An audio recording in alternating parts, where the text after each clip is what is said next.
Yan. Mga kababayan ko, sa 15 taon akong nanungkulan bilang chairman ng PGH Cancer Institute. Maraming pasyente po ang kumatok sa pinto ng aking opisina noon. Naghahanap po ng mga gamot.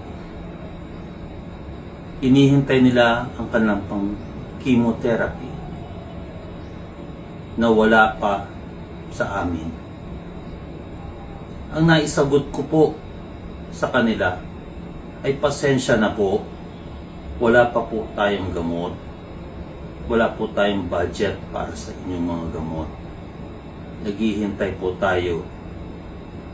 Wala po kami magagawa, mahirap po tayo na bansa. Sa mga pangyayari po ngayon sa ating lipunan, lahat ng nakikita natin, mali po pala ang aking mga sinabi noon. Hindi po pala wala tayong pera bilang bansa. Mayroon po tayong pera, nasa bulsa po ng mga taong walang konsyensya. Sana po ang nagpapasasa sa mga pera na ito ay makita na may mga pasyenteng namatay dahil sa kanilang pagkuha ng pera na dapat ay naibili ng mga gamot. Hustisya ang isinisigaw ng bayan. Ang mga malamig na tiyan at malamig na mga paa na nakababad sa baha ng mga taong nakatira sa lansangan,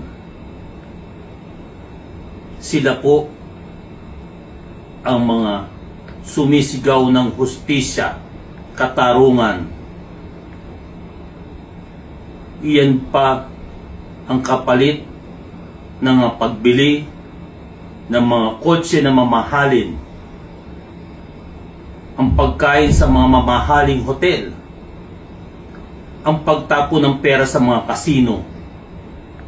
Dapat po ang buhay ng bawat mamamayan na naghirap dahil sa korupsyon ay sagutin ng bawat mga mambabatas, mga kawani ng DPWH, lahat po ng involved sa mga itong proyekto na dapat ay